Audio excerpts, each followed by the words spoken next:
I think we should start.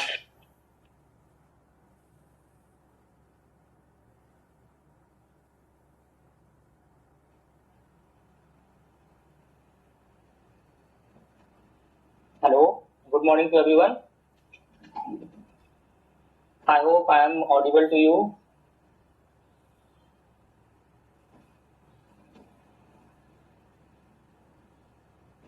हाँ sir, सुनाई दे रहे हैं. Okay, thank you for confirmation. मैं Rajman Gupta, PhD research scholar, आप सभी लोगों का स्वागत करता हूं. और जैसा कि आपको मालूम होगा कि हम लोग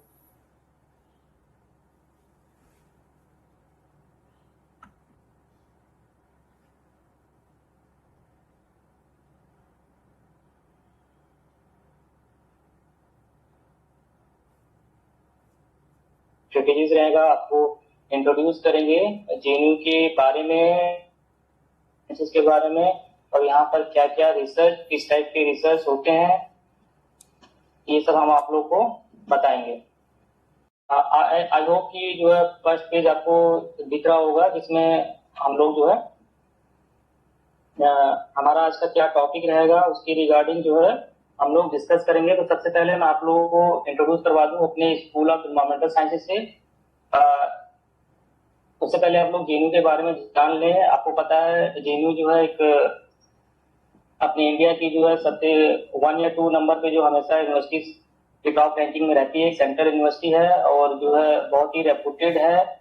और उसमें जो है एक स्कूल, अपना स्कूल ऑफ एनवायरमेंटल साइंसेज है. स्कूल ऑफ एनवायरमेंटल साइंसेज जो है बेसिकली अपना 1974 में स्टैब्लिश हुआ था. वैसे तो जेएनयू 1969 में स्टैब्लिश हो गया था, but school of environmental sciences जो है 1974 में स्टैब्लिश हुआ था. उसके बाद से जो है इसमें कंटिन्यूअस एमएससी और एमफिल और पीएचडी, इन 3 कोर्सेज की यहाँ पे पढ़ाई होती है. पीएचडी का जो प्रोग्राम है वो मेनली 1975 में यहाँ से शुरू हुआ था. उससे पहले जो है एमएससी के कोर्सेज यहाँ से चालू हुए थे. फिर 1 या 2 साल के लिए वो डिसकंटिन्यू हो गया था. एंड देन फिर जो है वो 1976 से जो यहाँ से कंटिन्यूअस एमएससी की स्टडीज होती हैं. कोर्सेज जो है यहाँ पर रिवाइज होते रहते हैं. और अभी रिसेंटली 2009 में जो है नया कोर्स यहाँ पे रिवाइज हुआ था, तब से जो है अब तक ये चल रहा है.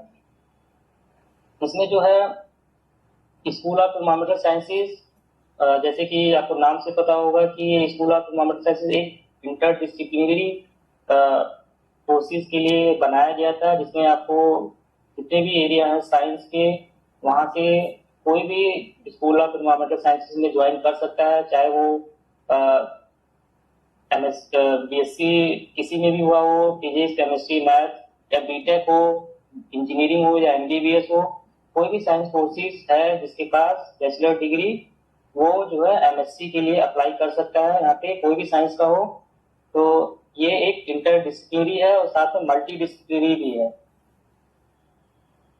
और इसमें जैसे कि क्योंकि एनवायरमेंटल साइंसेज की पढ़ाई अभी जो है कह सकते हैं थोड़ा रिसेंट है, बट इसका स्कोप आने वाले दिनों में बहुत ज्यादा होगा. और खासकर जो एनवायरमेंट से रिलेटेड जितने भी हमारे साथ प्रॉब्लम आ रही हैं, उसी को देखते हुए जो है अलग अलग यूनिवर्सिटीज में, अलग अलग स्टेट्स में जो है स्कूल ऑफ मतलब एनवायरमेंटल साइंसेज के इंस्टीट्यूट, डिपार्टमेंट खोले जा रहे हैं. तो आने वाले दिनों में इसका और स्कोप होगा. और क्योंकि पोल्यूशन भी बहुत ज्यादा बढ़ रहा है और एनवायरमेंट से रिलेटेड बहुत ज्यादा एनवायरमेंट डिटेरिएशन, ये सारी चीजें हमें देखने को मिल रहा है. तो लगता है कि जो है ये स्कूल ऑफ एनवायरमेंटल साइंसेज और भी अच्छा करेगा. साथ में इसका जो आप यहाँ पे डिग्री लेते हैं, तो इसका स्कोप क्या है, आगे आप एमएससी करते हैं, पीएचडी करते हैं, तो उसके बाद आप क्या कर सकते हैं.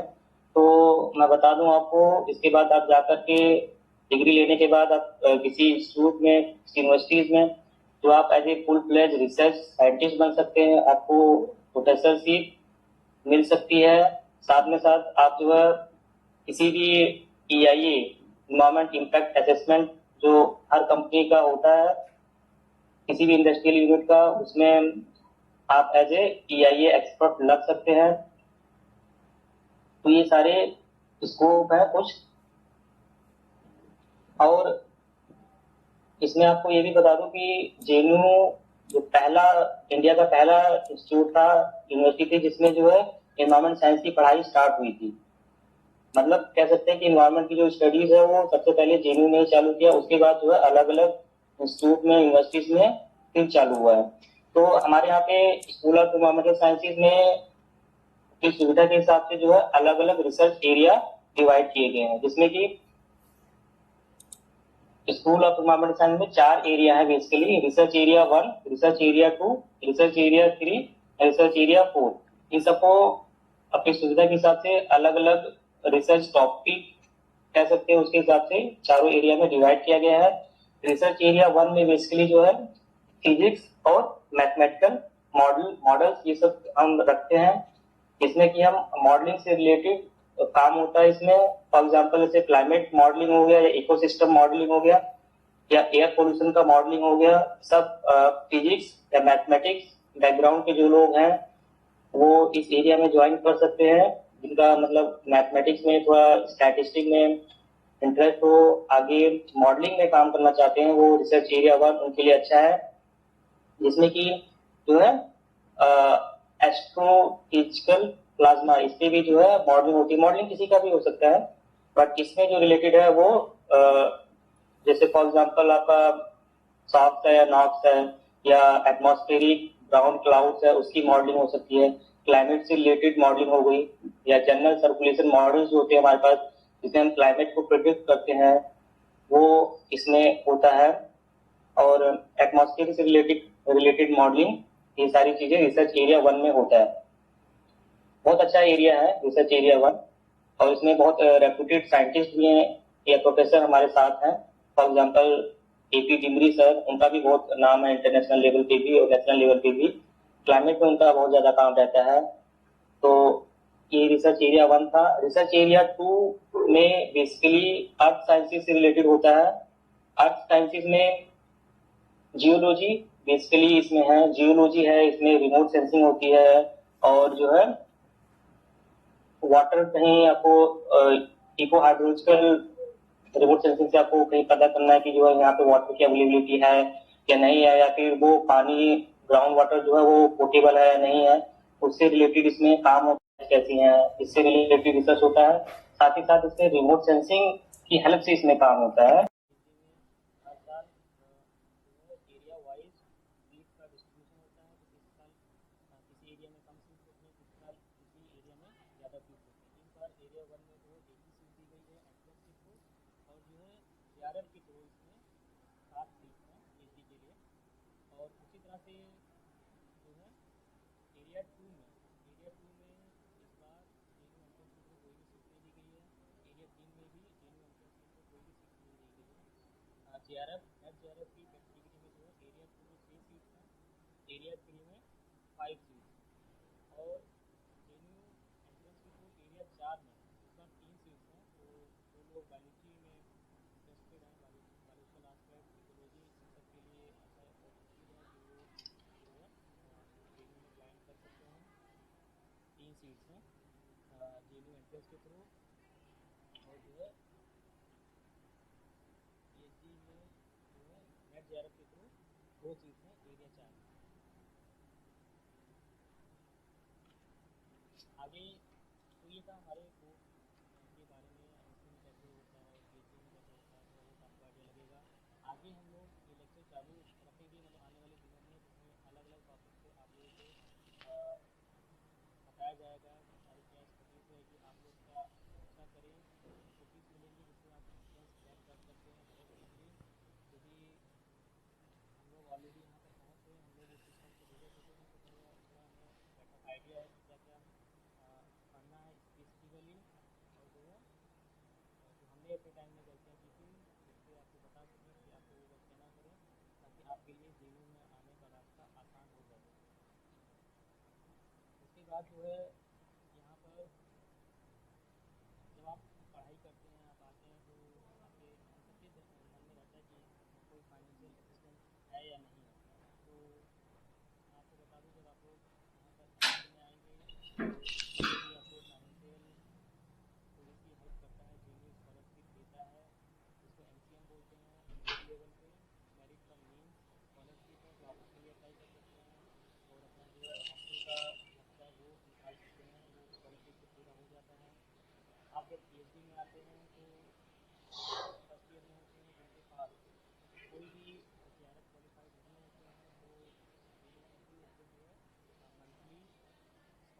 होता है, और उसके बाद जो है जिन बच्चों का कोई नेट या JRF क्वालिफाई है, जैसे आपको पता होगा कि जो इकोनॉमिकल साइंसेज में आप तीन रिसर्च एरिया में या तीन सब्जेक्ट में आप अपियर हो सकते हैं JRF के लिए। इसमें जो है JRF इकोनॉमिकल साइंसेज का जो यूजीसी कंडक्ट करता है, उसके बाद जो है एक CSIR कंडक्ट करता है। CSIR में भी दो फील्ड है, उसमें आप अप्लाई कर सकते हैं। उसमें जो है इसका इकोलॉजी एंड इवोल्यूशन का जो होता है उसमें भी अप्लाई कर सकते हैं, और साथ में लाइफ साइंसेज का जो होता है उसमें भी आप अपियर हो सकते हैं। तो इकोनॉमिकल साइंसेज के लिए जैसे क्योंकि ये मल्टी डिसिप्लिनरी भी है, तो आप कई सारे सब्जेक्ट में आप नेट या JRF के लिए आगे की डिस्कशन के लिए मैं सौरभ सर को इनवाइट करता हूँ, बाकी की बातें सर करेंगे। सौरभ सर।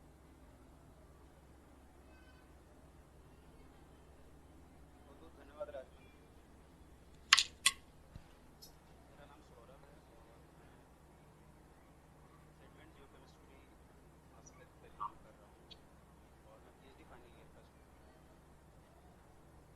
मैं कुछ ऐसे टॉपिक कवर करूँगा जो आपकी रिसर्च से भी रिलेटेड है, और बाकी जो एक्टिविटीज़ होती रहती हैं JEE में या SCS जो एक्टिविटीज़ करवाता है उसके बारे में थोड़ा सा डिस्कस करूँगा। ज़्यादा टाइम नहीं लूँगा आप लोगों का।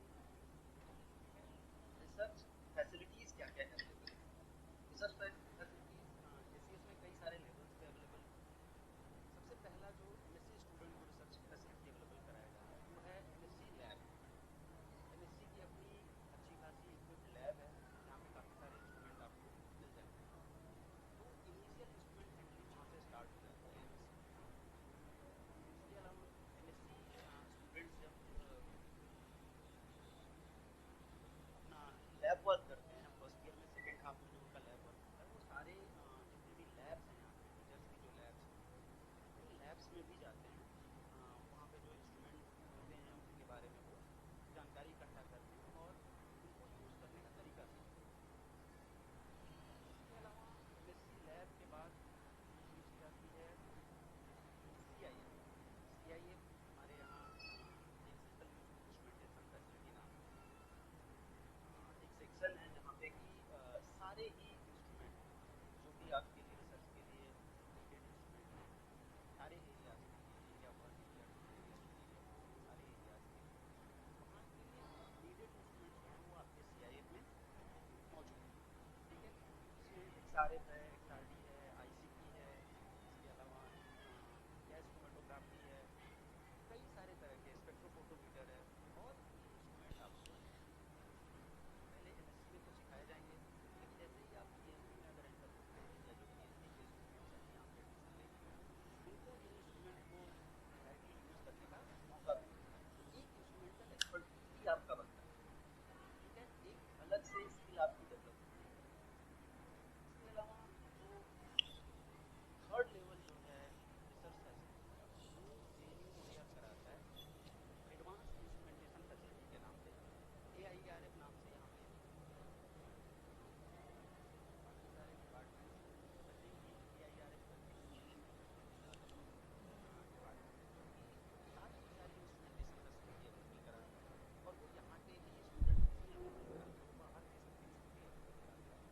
और वहाँ पे साइंस से रिलेटेड इंस्ट्रूमेंटेशन से रिलेटेड चीज़ें, इंस्ट्रूमेंटेशन से एनालिसिस के लिए रिक्वायर्ड इंस्ट्रूमेंट्स, वो लगभग मोर देन 50 इंस्ट्रूमेंट्स वहाँ पे अवेलेबल हैं। काफ़ी एडवांस इंस्ट्रूमेंट और नए क्वालिटी के इंस्ट्रूमेंट वहाँ पे अवेलेबल हैं जहाँ पे कि आप एनालिसिस अपनी फ्रीली कर सकते हैं। ठीक है, ये एनालिसिस बेसिकली ये जो भी चीज़ें बनाई गई हैं जो इन्वायरमेंटल साइंस में बनाई गई हैं ये mainly sir good afternoon sir. हाँ अनिल बोलो, अनिल बोलो बोलो। सर मैं बोल रहा था मतलब हम 11th और 12th की तो फिजिक्स केमिस्ट्री और मैथ्स है ये तो कर ही रहे हैं, इसके लिए बाकी मतलब कुछ क्वेश्चन ये जियोलॉजी के, बॉटनी और इनके आते हैं, इकोलॉजी, तो इनके लिए मतलब कुछ मटेरियल होता है तो देखो देखो देखो आज मैं थोड़ा ब्रीफ करना चाहता हूँ। जैसे कि जो MSc के बच्चे हैं, देखो इन टोटल 100 क्वेश्चन आते हैं। लास्ट ईयर का जो टॉपर था, आई थिंक जो टॉप किया था उसने 70 मार्क्स लाए थे। तो हमको क्या करना है कि you should be at a safe score if you score between 60 to 70। ठीक है, आपका स्कोर जो है वो 60 टू 70 के बीच में अगर रहे तो आपका 100% श्योर है कि आप क्लियर कर लोगे।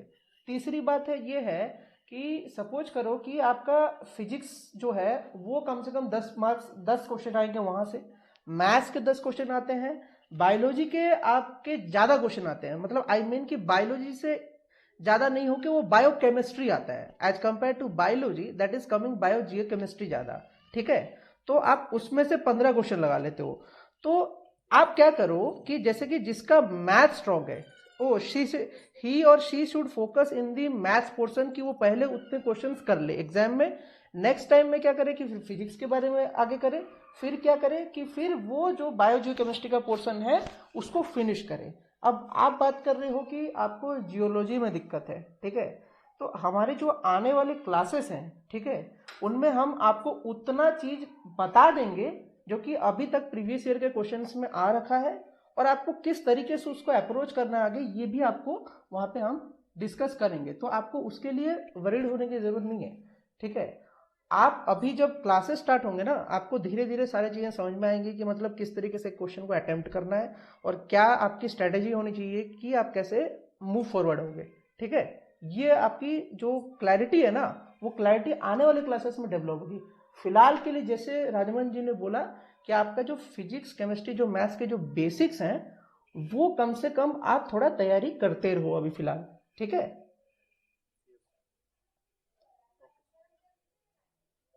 हाँ अभिलाषा ने कुछ पूछा है, बताओ Abhilasha. Hello, you can speak Abhilasha. Hello Abhilasha, hello, your sound is glitching I think Abhilasha, या टेल मी क्या पूछा है। Characterization of nano material zeta potential same, या these facilities are either available in our AIRF. Abhilasha, please mute.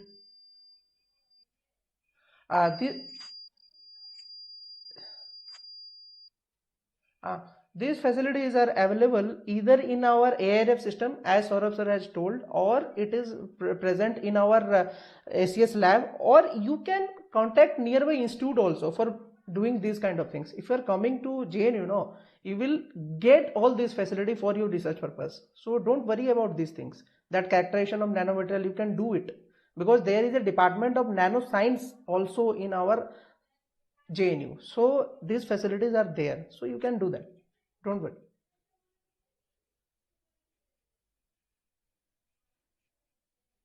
या anyone else, कोई और पूछना चाहेगा? अर्चना, और कोई पूछना चाहेगा? और कितने स्टूडेंट्स हैं?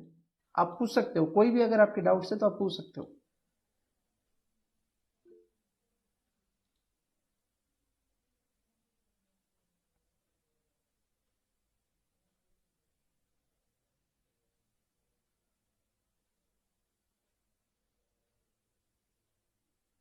ओके, जो भी आप स्पेसिफिक बुक की बात कर रहे हो, देखो फिलहाल मेरा जो बोलना है कि आप अभी हमारे आने वाले क्लासेस पे फोकस करिए, सबसे ज़्यादा ज़रूरी ये होगा। नेक्स्ट थिंग आपको होगा कि वहाँ पे आपको कुछ कंटेंट और मटेरियल्स आपको मिलते ही रहेंगे। बाकी जो एनसीईआरटी है ना, बेसिक एनसीईआरटी, जैसे फिजिक्स की बात करूँ तो फिजिक्स के आपके फॉर्मूलेज याद होने चाहिए, क्योंकि फिजिक्स का कहाँ से क्वेश्चन आएगा आपको अगर फॉर्मूला याद नहीं होगा तो आप बना नहीं पाओगे। तो एक बेसिक अंडरस्टैंडिंग ये रखो कि आपकी फिजिक्स की फॉर्मूलेज की एक नोट्स बनी होनी चाहिए, मैथ्स की बनी होनी चाहिए, और बायो के आपके बेसिकली प्लांट रिलेटेड क्वेश्चंस याद रखो। प्लांट रिलेटेड जैसे बॉटनी से रिलेटेड जितने ज़्यादा क्वेश्चंस आप करो उतना अच्छा है। ठीक है, बॉटनी से जैसे प्लांट्स के न्यूट्रिएंट्स के बारे में पढ़ो, प्लांट्स के अलग अलग स्ट्रक्चर्स के बारे में पढ़ो, लीव्स के स्ट्रक्चर्स के बारे में पढ़ो, ये सब ज़्यादा ज़रूरी है मेरे हिसाब से। ठीक है, तो इन पे ज़्यादा फोकस करो, ये आपके हेल्पफुल होगा। बाकी आपको क्लासेस में मिल जाएगा, आपको कोई वरीड होने की जरूरत नहीं है। जैसे ही क्लास होगा आपको टिप्स मिलते ही रहेंगे, वहाँ पे एक टीचर होगा आपको असिस्ट करेगा। अभी तो 1 महीने की जर्नी है, 1-2 महीने की जर्नी है, आप पूरा फुलफिल तो करो, उसके बाद आपका क्लियर होना निश्चित है। और कोई पूछना चाहेगा कुछ? और किसी ने कुछ पूछा था सर? बायोलॉजी का एक करेक्शन करना चाहूँगा, मतलब प्लांट रिलेटेड क्वेश्चंस का मतलब ये है कि थोड़ा फॉरेस्ट और इकोलॉजी रिलेटेड क्वेश्चन, जैसे एग्जांपल सीधे तौर पे बताते हैं productivity of different type of forest और उनकी प्रोडक्टिविटी कैसे अलाइन होती है, उनका अलाइनमेंट कैसे, इस तरह की चीज़ें। रेसिडुअस, एवरग्रीन, इस तरह की फॉरेस्ट में इस तरह की छोटी मोटी चीज़ें, न्यूट्रिएंट इन चीज़ों को लेकर कैसे डिफरेंसेस हैं, या बहुत बड़े क्वेश्चंस नहीं, यही नॉर्मल फॉरेस्ट इकोलॉजी या प्लांट बायोलॉजी से क्वेश्चन। और जो लीफ स्ट्रक्चर की बात कर रहा है वो बेसिकली लीफ स्ट्रक्चर वगैरह से बेस्ड तो नहीं, लेकिन ये ज़रूर है कि आपका जिम्नोस्पर्म एंजियोस्पर्म में कैसे कोनिफर्स और ब्रॉड लीफ कैसे बिहेवियर है उनका डिफरेंट फॉरेस्ट टाइप पे, टेम्परेट में, सब ट्रॉपिकल में और ट्रॉपिकल में किस तरीके से प्लांट टाइप्स, इस तरह के क्वेश्चन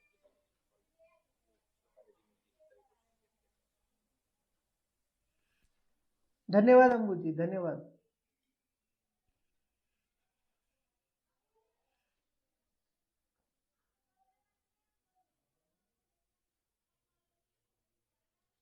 बीटेक वाले सारे ले सकते हैं एडमिशन डायरेक्ट पीएचडी में, ये तो कंफर्म है।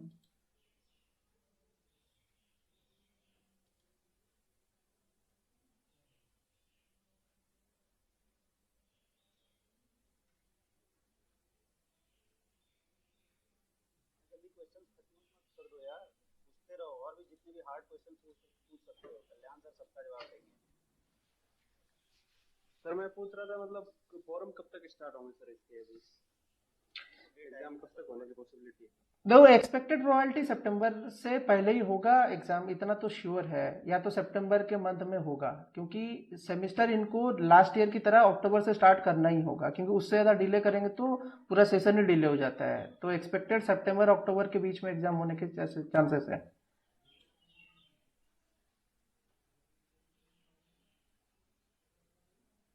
एक्सक्यूज मी, एक छोटा सा पॉइंट है जिसको मैं कवर करना चाहूँगा। शिवानी गुप्ता ने मुझे पूछा है कि बायोटेक्नोलॉजी में हमने अगर रिसर्च किया तो हम किस फील्ड में जा सकते हैं।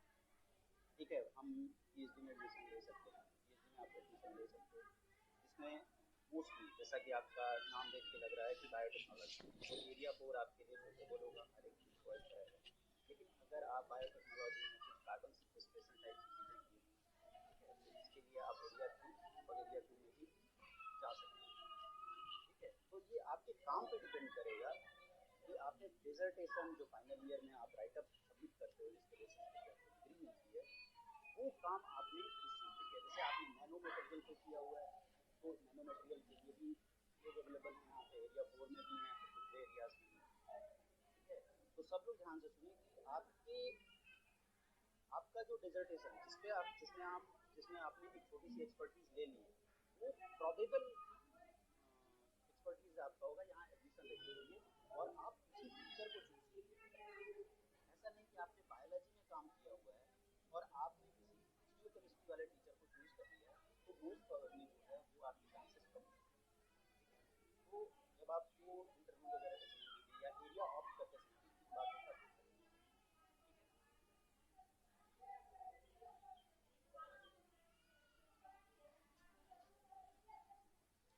क्वेश्चन और पूछ सकते हो, पूछते रहो, कोई प्रॉब्लम नहीं है। जितना डाउट्स है आज आप पूछ सकते हो, नेक्स्ट आपको क्लासेस में सारे डिटेल्स मिलेंगे।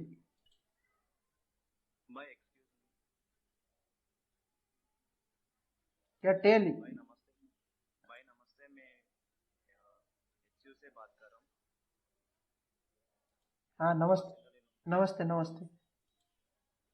मेरा अभी एमएससी एयर साइंस हो रहा, फाइनल ईयर पे हूँ, फाइनल सेमेस्टर में। मैं प्रोजेक्ट डिसर्टेशन जियोफिजिक्स एंड जियोहाइड्रोलॉजी में किया था। अभी मैं जेएनयू में पीएचडी करने के लिए सोच रहा हूँ, एनवायरमेंटल जियोलॉजी पे। कर सकते हैं क्या? या डेफिनेटली एरिया 2 आपके लिए तो बेस्ट है, suitable.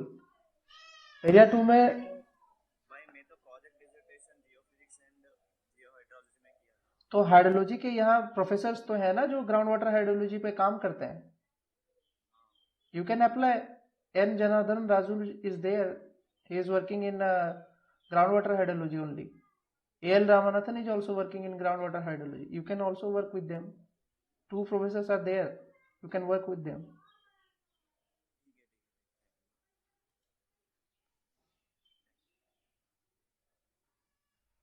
One more thing I want to add, geophysics से जिन्होंने भी अपना पीजी या पीजी कंप्लीट किया है, ठीक है, मोस्टली जो पीजी कंप्लीट किया है जिनका जो टॉपिक है वो जियो फिजिक्स से रिलेटेड, वो एरिया 1 में भी अपनी रिसर्च कर सकते हैं, ठीक है। इसमें मैग्नेटिज्म वगैरह पे अगर आपने काम किया तो उसके लिए जैसे हैं आप, ठीक है।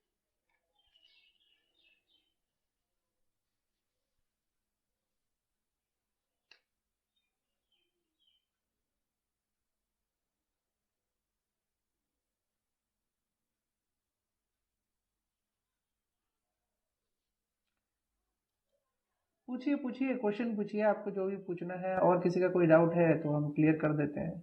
उसके बाद तो क्लासेस हो नहीं है, तो वहाँ पे तो आपको कंप्लीट डिटेल्स मिलेगा।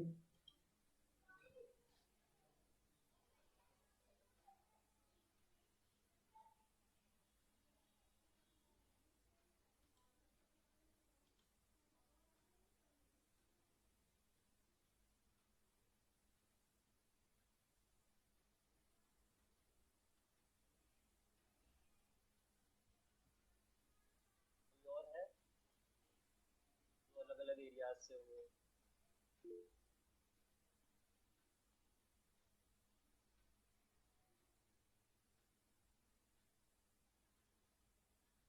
एक्टिव स्टूडेंट हो एकदम जोरदार टाइप से, ढेर सारे क्वेश्चन पूछो जिससे भी पूछना होता है, ठीक है, लगातार पूछते रहो जब तक कि प्रोग्राम खत्म नहीं क्योंकि तुम्हारा ये आज तुम्हारा फाउंडेशन क्लियर हो रहा है, फिर तुम क्लासेस करोगे, क्लासेस में और इंटरेक्शन बढ़ेगा। अभी तो फाउंडेशन क्लियर हो रहा है, तो फाउंडेशन में अगर हम लोग और ज़्यादा डिस्कस करेंगे तो क्लासेस में और ज़्यादा एनर्जेटिक होकर डिस्कस कर पाएंगे। तो आज ही पूछो, जितना क्वेश्चंस पूछना है पूछो। अगर आपको प्रिपरेशन से रिलेटेड पूछना है या आपको टॉपिक से रिलेटेड पूछना है या एरिया से रिलेटेड पूछना है, पूछ सकते हो। हाँ, अभी किसी ने पूछा है question, any specific topic to prepare in maths for entrance. Vijay, आप एमएससी या इसके लिए पीएचडी के लिए किसके लिए आप ट्राई कर रहे हो? एमएससी के लिए। तो एमएससी के लिए आपके कैलकुलस, बेसिक तो कैलकुलस ही है, मैट्रिक्स डिटर्मिनेंट कैलकुलस, ये तीन है, इनको तो कम से कम स्ट्रॉन्ग करो। मैट्रिक्स डिटर्मिनेंट कैलकुलस, कैलकुलस में इंटीग्रेशन, डिफरेंशिएशन, लिमिट, डेरिवेटिव, ये 5 है। सर अगर मैथ्स का बेस नहीं है, लाइक मैंने मैथ्स आफ्टर 10th ही पढ़ा है, तो जैसे okay no idea about calculus। Okay okay Shravani, listen. जी अब सर। इसके लिए क्या होगा कि हमने प्लान ये किया है कि आप ना क्या करो कि आप instead of going by lesson, क्या बुक पकड़ोगे तो आपको डिफिकल्टी होगी, ये ऑब्वियस है, ठीक है। तो आपको हम क्या करेंगे, हम क्वेश्चन आंसर्स प्रैक्टिस कराएंगे। मैथ्स के जो प्रीवियस ईयर के क्वेश्चन आ रहे हैं उनके पैटर्न आपको बताएंगे। तो उनके पैटर्न अगर आपको बताएंगे तो आप पैटर्न याद करके कुछ क्वेश्चन अटेम्प्ट करना। देखो, आप ऐसा तो है नहीं कि आपको सारे के सारे क्वेश्चन आप अटेंड कर लोगे मैथ्स के। कुछ क्वेश्चंस करके आप सिक्योर करने की कोशिश करोगे अपने मार्क्स, तो हम वो आपको ट्रिक बताएंगे कि जिसमें कि आप लिमिटेड क्वेश्चंस पढ़ के जाओगे, जिसके स्ट्रेटेजी के थ्रू से आप उसको कंप्लीट कर पाओगे। आप पूरा का पूरा मैथ्स नहीं कर पाओगे क्योंकि आपका बेस नहीं है, दैट आई नो, बट आपको इतना करवा देंगे मैथ्स कि ताकि आप एग्जाम क्लियर कर सको, ठीक है, एग्जाम के एंट्रेंस में आप पास कर सको, इतना तो करवा ही देंगे। तो आप उसके लिए चिंता मत करो। सर क्लासेस कब से स्टार्ट करेंगे? क्लासेस हम लोग ये ओरिएंटेशन के बाद ही हम लोग डिसाइड करेंगे 2-3 दिन में नेक्स्ट क्लासेस करने के लिए। जी ओके। सर वैकेंसी रेट का बारे में कब पता चलेगा आई थिंक राजमन ने अभी बताया है आपको वैकेंसी के बारे में, वो दोबारा ब्रीफ कर सकते हैं। योगेंद्र, मैं आपको वैकेंसीज के बारे में बता देता हूँ। आप पीएचडी के लिए हैं शायद, तो आप ये हाँ, पीएचडी में मैंने डिस्कस किया था कि इसमें एरिया वाइज सीट का डिस्ट्रीब्यूशन होता है, जिसमें जेएनयू एंट्रेंस के बेस पे एरिया 1 में 1 सीट दी गई है इस बार, और एरिया 2 एरिया 3 में कोई सीट नहीं है, एरिया 4 में 3 सीट्स हैं। टोटल इस बार जेएनयू एंट्रेंस के थ्रू 4 सीट्स हैं कुल मिलाकर के एंट्रेंस के बेस पे। बाकी नेट जेआरएफ कैटेगरीज में सारे एरियाज में सीट्स हैं। नेट जेआरएफ के कैटेगरीज में एरिया 1 में 7 सीट्स हैं, एरिया 2 में 6 सीट्स हैं, एरिया 3 में 5 सीट्स हैं, एरिया 4 में 2 सीट्स हैं। तो कुल मिलाकर के नेट जेआरएफ की कैटेगरी में टोटल 20 सीट्स हैं।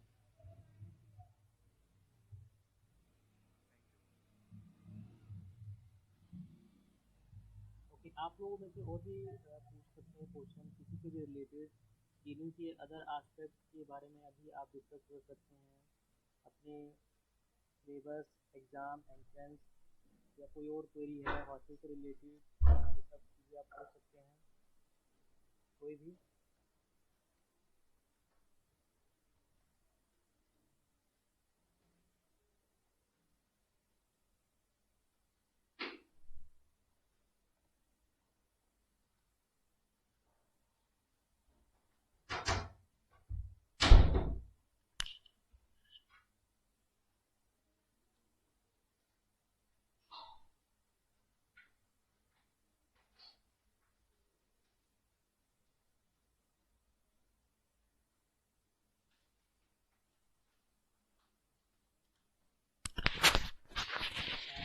ओके, विजय ने पूछा है what about the placement after MSc.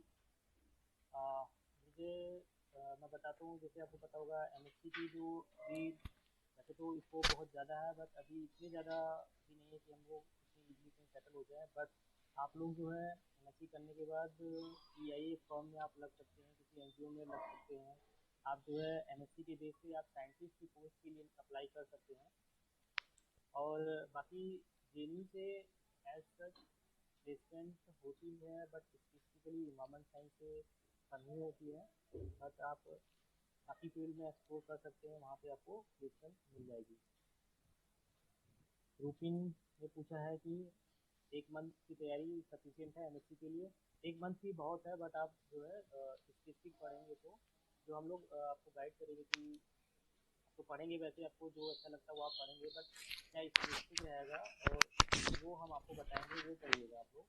जैसे मतलब प्रोबेबिलिटी ज़्यादा है क्वेश्चन आने के, या वो टॉपिक अपने उस टॉपिक से एंट्रेंस में कोई क्वेश्चन सेट हो, वो हम बताएंगे आपको कि किसकी प्रोबेबिलिटी ज़्यादा है। तो आप 1 मंथ की प्रिपरेशन भी सफिशिएंट है, बट आप लोग अच्छे से करेंगे तो। मैं आपको बता दूं, जेनयू में आना या एंट्रेंस देना इतना इजी नहीं होता है क्लियर करना।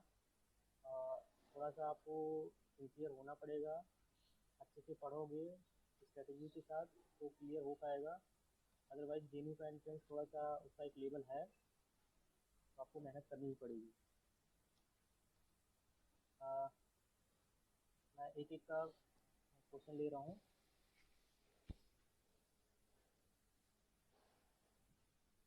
अभिलाषा पूछती है एरिया 3 में सीट्स ही नहीं है, तो जिन्हें इंटरेस्ट है इस एरिया में वो क्या करेंगे। अभिलाषा, आपका क्वेश्चन बहुत अच्छा है। आप ऐसा कर सकती हैं, आप किसी और एरिया में भी आप अपना एडमिशन ले सकती हैं, बट आपका जो टॉपिक होगा वो आप लोग थोड़ा सा मिक्स कर सकती हैं। मतलब जो आपका इंटरेस्ट है प्लस जिस एरिया में आपका होता है, आप ऐसा कर सकती हैं। अदरवाइज आपको फिर नेक्स्ट ईयर में या कहीं दूसरी जगह अप्लाई करने की ज़रूरत पड़ेगी। बट आपके लिए सोल्यूशन ये है कि आप किसी और एरिया में ले लीजिए एडमिशन, और उसके हिसाब से भी एरिया स्विच करने का भी ऑप्शन होता है इसमें, बशर्ते जो जिस प्रोफेसर के अंडर आपको जाना है और जो प्रोफेसर के अंडर आप एग्री रहेंगी वो दोनों म्यूचुअली एग्री करते हैं, तो आप एरिया भी स्विच कर सकती हैं। अदरवाइज आप जो है ऐसा कर सकती हैं, अपना रिसर्च टॉपिक इस तरह से डिज़ाइन करिए कि जो है वो दोनों ही एरिया का वो कवर करे, तो आप एडमिशन ले सकते हैं किसी भी एरिया में, कोई प्रॉब्लम नहीं।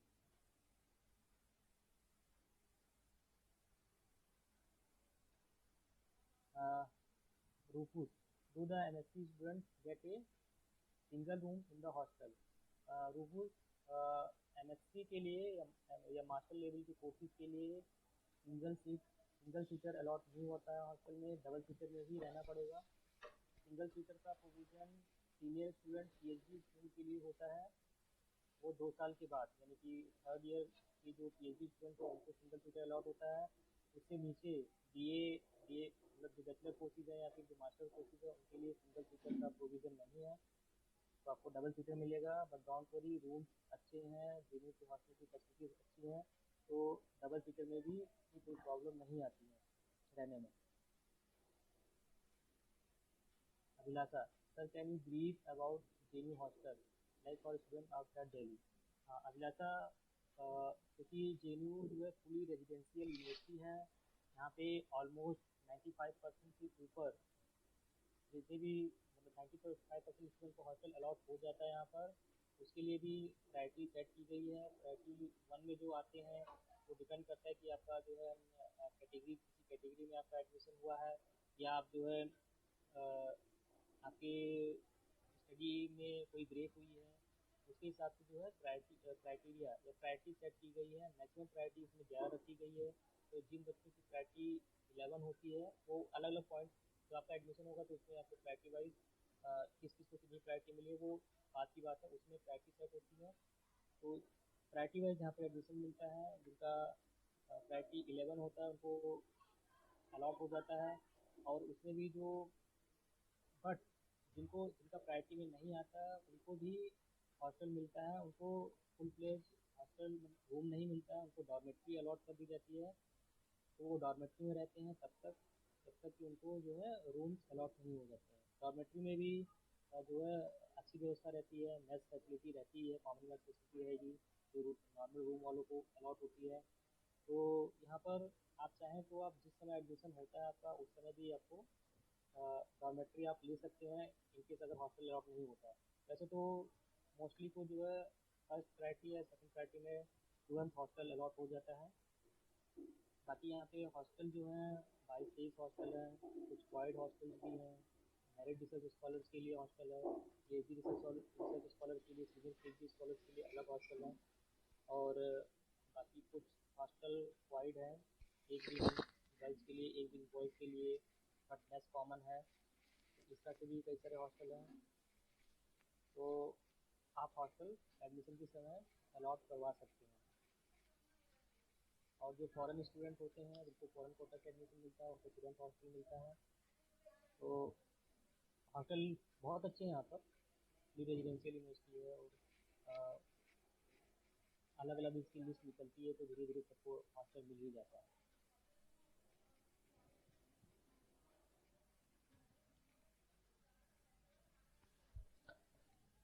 और कोई क्वेश्चन किसी के पास हो? You can ask about also cultural activities if you want.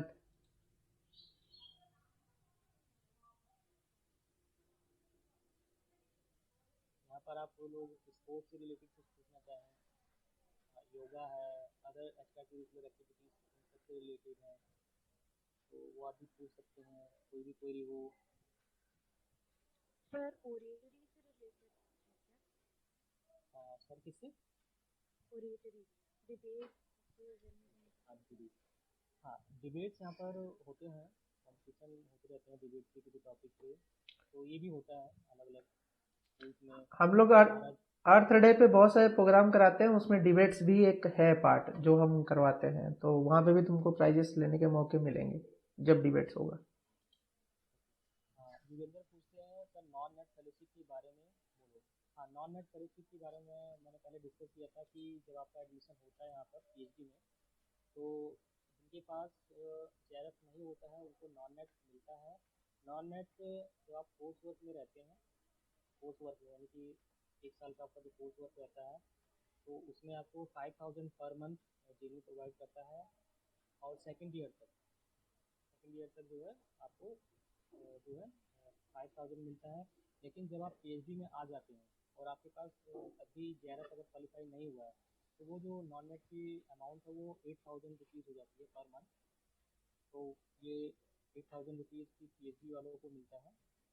And then अगर आप JRF क्वालिफाई कर लेते हैं तो फिर वो जो है नॉन नेट बंद हो जाता है और आपका JRF एक्टिवेट हो जाता है। तो JRF का अमाउंट आपको पता ही होगा 31,000 है, प्लस जो है 24% उसी पे HRA जुड़ता है। एंड देन कंटिजेंसी ग्रांट होती है 1000 पर मंथ। तो ये JRF का है। बाकी नॉन नेट में आपको 5000 और 8000 का प्रोविजन है, JNU देता है।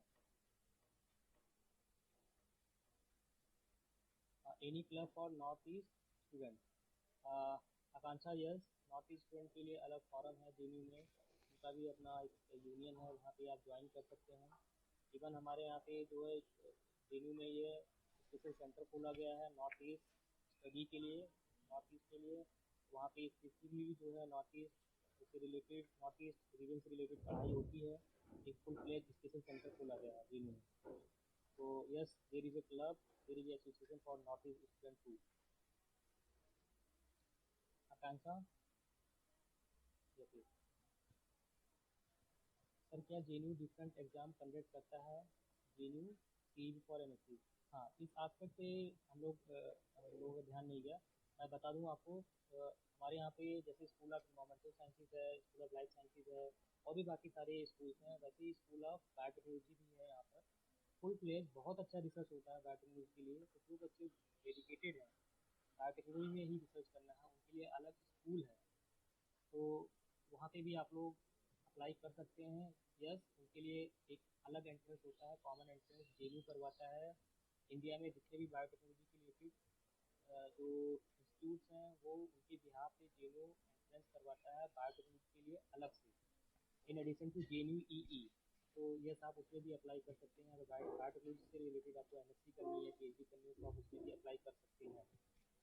बट यस, क्योंकि जेएनयू कई सारे इंस्टीट्यूट के बिहार में बायोटेक्नोलॉजी का एंट्रेंस करवाता है, बट जो जेएनयू में एडमिशन होता है वो टॉप रैंकर्स को ही होता है, ये आप ध्यान रखिएगा। अदरवाइज जो है आपको किसी दूसरे यूनिवर्सिटी को मिलेगा। मैं अपना एग्जांपल बता दूं, मैंने भी बायोटेक्नोलॉजी का दिया था और जो है क्वालिफाई भी हुआ था, बट मेरे को जेएनयू नहीं मिल रहा था। मेरे को साउथ की कोई यूनिवर्सिटी मिल रही थी, अन्नामलाई आई गेस, तो मैंने छोड़ दिया था।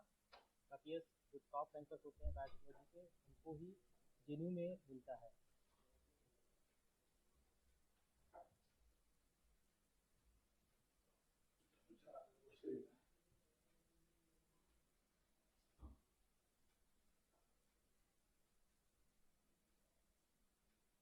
Okay, is there any more question? किसी के मन में और कुछ डाउट है तो वो पूछ सकता है। बाकी मैं आप लोगों को बता दूं, हमारा जो एक्चुअल में जो क्लासेस चालू होंगी वो मोस्ट प्रोबेबली मंडे से चालू होंगे। उसमें आपको एमएससी और पीएचडी के लिए सेपरेटली टॉपिक वाइज आपको हमें से कोई ना कोई लेक्चर डिलीवर करेगा, आपको गाइड करेगा। बट मैं आपको मेक श्योर कर दूँ कि आप पूरी तरह से हम पे डिपेंड मत रहिएगा, आप लोग अपना भी तैयारी करते रहिए साथ साथ। हम यहाँ पर आपको असिस्ट करने के लिए हैं, आपकी हेल्प करने के लिए हैं, आपको एक स्ट्रेटजी प्रोवाइड करने के लिए हैं कि आप कैसे क्रैक कर सकते हैं। बट आप अपनी तरफ से क्लियर रहिए कि